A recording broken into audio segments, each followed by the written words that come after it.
episode 7 of 20, Make or Break Your PBL.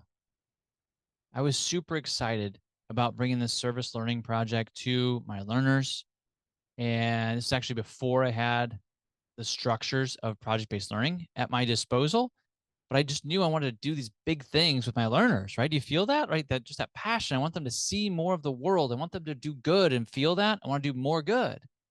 So I thought every learner should create their own service learning project. I thought it should be real world. I thought they should get out in the community and do amazing things. And so they went. They wrote, right? They were still engaged in my English standards. Like I understood that portion and they were creating though. So now I've got 95 kids that all have these 95 different service learning projects. And they all thought that poor people were hungry in Africa and they needed canned goods. Again, they're where they're at, right? Like that's what I'd given them. I didn't give them a bunch of pre-work. I didn't understand research at the time. So I didn't understand the inquiry to get them farther than that. And I was excited, right? So I'm passionate about this. Let's just keep running. All right. So what's it going to cost? It's going to cost a lot. How are you guys going to raise that money? This is real world. I'm not just going to give you that money. Not that I had it. So they said, we'll wash cars, like washing cars. Like you can make a lot of money doing that. Cool. What about the buckets and the hoses and the soap? Like, how do we buy that? Well, we'll sell suckers during lunch so we can buy the supplies so we can have a car wash so that we can make money so we can buy the canned goods and send them to people we don't know or where they're going to go. And oh, I had that conversation a lot because again, every kid did it individually. And then at some point I said, okay, kids, done. By kids, I mean eighth graders. I can't do it. I messed up. This is not going to work. I appreciate your passion. Glad you're excited about it. Anybody know what we should do? And Billy, who we've talked about before, says, my mom actually volunteers at the local food pantry. She said we could go there for free. Like for free? Right? And this whole idea of thinking globally and acting locally like made a lot more sense.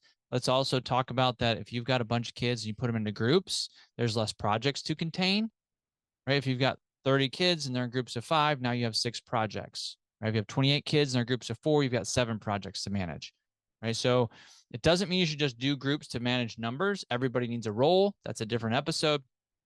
But for this episode of real world problem solving without getting overwhelmed, this is an important part of not being overwhelmed. I got completely overwhelmed, but I did live out this rule of transparency and just let the learners know that, hey, we got to regroup. Part of what we also did is one of my learners, this is why I think it's really important to open up the real world to your kids. One ran with it. And Dakota happened to know somebody from her church that worked at a law enforcement building where kids would go and adults would go. So if something bad happened in the middle of the night and both adults needed to be taken to police station for questioning or custody, where do the kids go? Well, they went to this building and it was just a building. It was not made for kids. It was really an office building and they would just sit there and they were scared and alone. And Dakota said, well, what if we made tie blankets for those kids? That makes a lot of sense. So she started doing that. And then pretty soon it was like, well, what if we all got behind you and we could all build tie blankets and then like take them there? And like we did that and it was real. And she started a little nonprofit out of that action. And it was like, wow. So was it a fail? 100%. Did something good come out of it? 120%. And I was able to fail forward as an educator and get better at this. So now I know that every teacher can introduce real world problems into their classroom without getting overwhelmed using these 3 ideas. Number 1, the closer to home, the more visible the impact. I also like to call it bringing the why closer, right? We all tell our learners that they need to learn this standard because they're going to need it in college. Okay, but most adults can't see past 3 years into the future anyway. And now suddenly we're asking 8th graders to do that, right? It's like, that doesn't really make sense. It's true, right? It's not that it's not true. Like it's totally true. The why is just too far away. So for a group of 3rd graders, what we did is they had these persuasive writing standards that were important for them to know. And they had these perimeter standards that were important for them to know, but it was too far away to say, well, you're going to need them in high school. So we brought it closer and we said, hey, there are grandmas and grandpas in our local community that don't get good nutrition unless they go to the local senior center. We're going to build raised garden beds there. Do you guys want to do that? Yeah, we do. Right. They got all excited. So, well, great. You need to learn perimeter and persuasive writing to do that. Would you like Mrs. Wisdom to teach you that? Yeah, we do. Not because they were excited about perimeter. They were excited about helping. Do you see the quick little switch there? The real world problem was what they were trying to solve. The standards were in the way. There were hurdles that we needed to tackle in order to get to the real world problem solving. So they were in. In fact, I had a young guy who had cowboy boots on, and I used to wear cowboy boots all the time. So we were buddies right away. And we're moving these cinder blocks so that we can build these raised garden beds. And I asked him, like, how many are on that pallet? And he starts to count. I said, no. Like, do the math. Right. So he knew what that meant. So he started counting all of them and then counted down, and he did the math. 4 weeks earlier, there's no way he was going to do that math. Like, it didn't make sense. But I was like, we need to order more of these and we need the right number.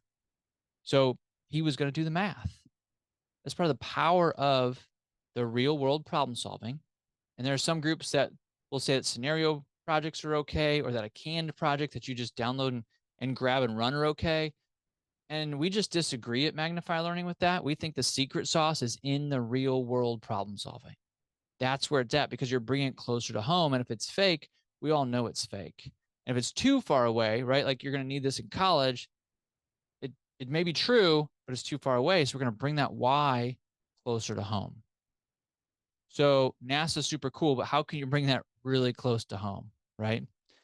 The second idea for bringing real world problems in your classroom without getting overwhelmed is to have a driving question, and it needs to be real. And we're going to use a formula for that. We have a formula that you can fit in there, and you're going to let community partners emerge out of those standards. So the standards aren't just coming from you and the state, they're coming from your community partner. So when you bring this driving question to your class, it's going to have a role in there that they're going to play. There's going to be an action they have to take, and there's going to be a so that will come out of it. And as you do that, if you follow that formula, the learners can see who it is they're emulating in the real world, and not just emulating, they're being that person, because it's real world problem solving. That's the difference between the fake ones and the real ones. The fake ones, you're going to pretend to be a scientist. And the real one, you are that scientist, because you're taking the action of those scientists. And the so that is that you can see it in the community. So your community partner is going to bring that in to your classroom. Remember, we're going to bring that why very close. And now you're going to make it real, because Claudia's a real person, right? And that real person is issuing that problem that needs to be solved by your learners. And you're going to give them the role, the action, and the outcome. And when you do that, you talk about the driving question every day. Even when you're in a workshop on fractions, you're still bringing out that driving question. They now know why they're doing those fractions. That's the context that the research talks about, is so important for our learners to understand the content and really start to master it. The third idea is the disciplinary practices of your content. That means you still teach your content, right? The skills, the content, those things are still important. We still need to understand argumentative writing.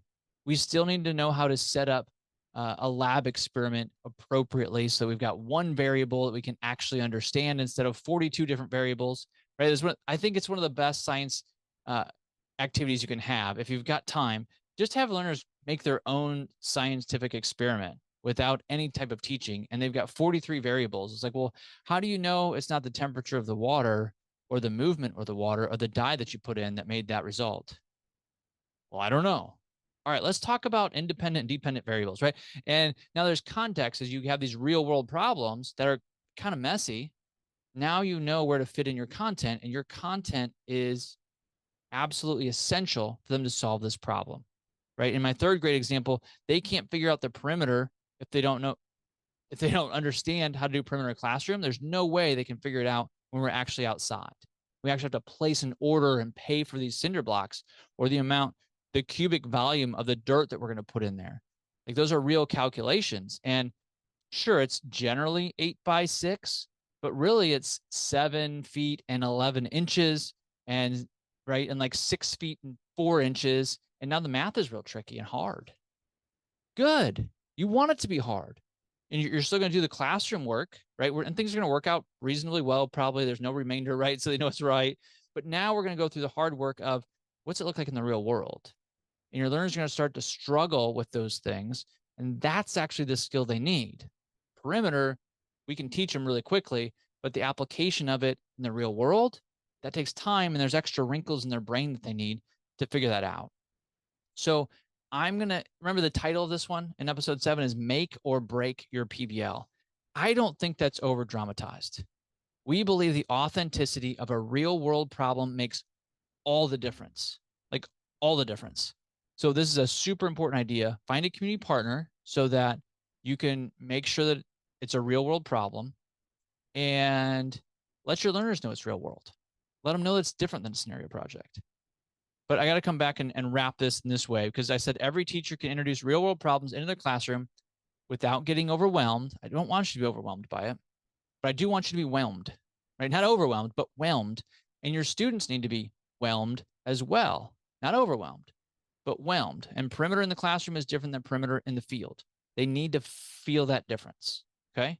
So they can do that by making it closer to home, by having a driving question and a community partner that bring the standards off the page and out of the test. And idea 3 is that your practices within your content area matter in the real world, and we want to make sure we apply them, because that's why we should be learning them. All right. Your call to action this week is to follow us on Facebook or Instagram. You say, well, why? Great question. Because we hold boot camps on Instagram and Facebook, right? So we've got boot camps, and we put out, like a 30-day starter to the school year. We put out resources out there. So we'd also love to see what you're doing in your classroom. We'd love to magnify your work. So if you tag us on Instagram or Facebook, we're happy to magnify those things. We want to see it. And we've got a bunch of resources we want to get to you, right? So again, don't do this alone. That's going to be a theme throughout all the episodes. So where do you actually teach your content? That's a valid question, my friend. The episode outlines how workshops allow you to deliver just-in-time, student-centered, inquiry-based experiences. So roll right to the next episode.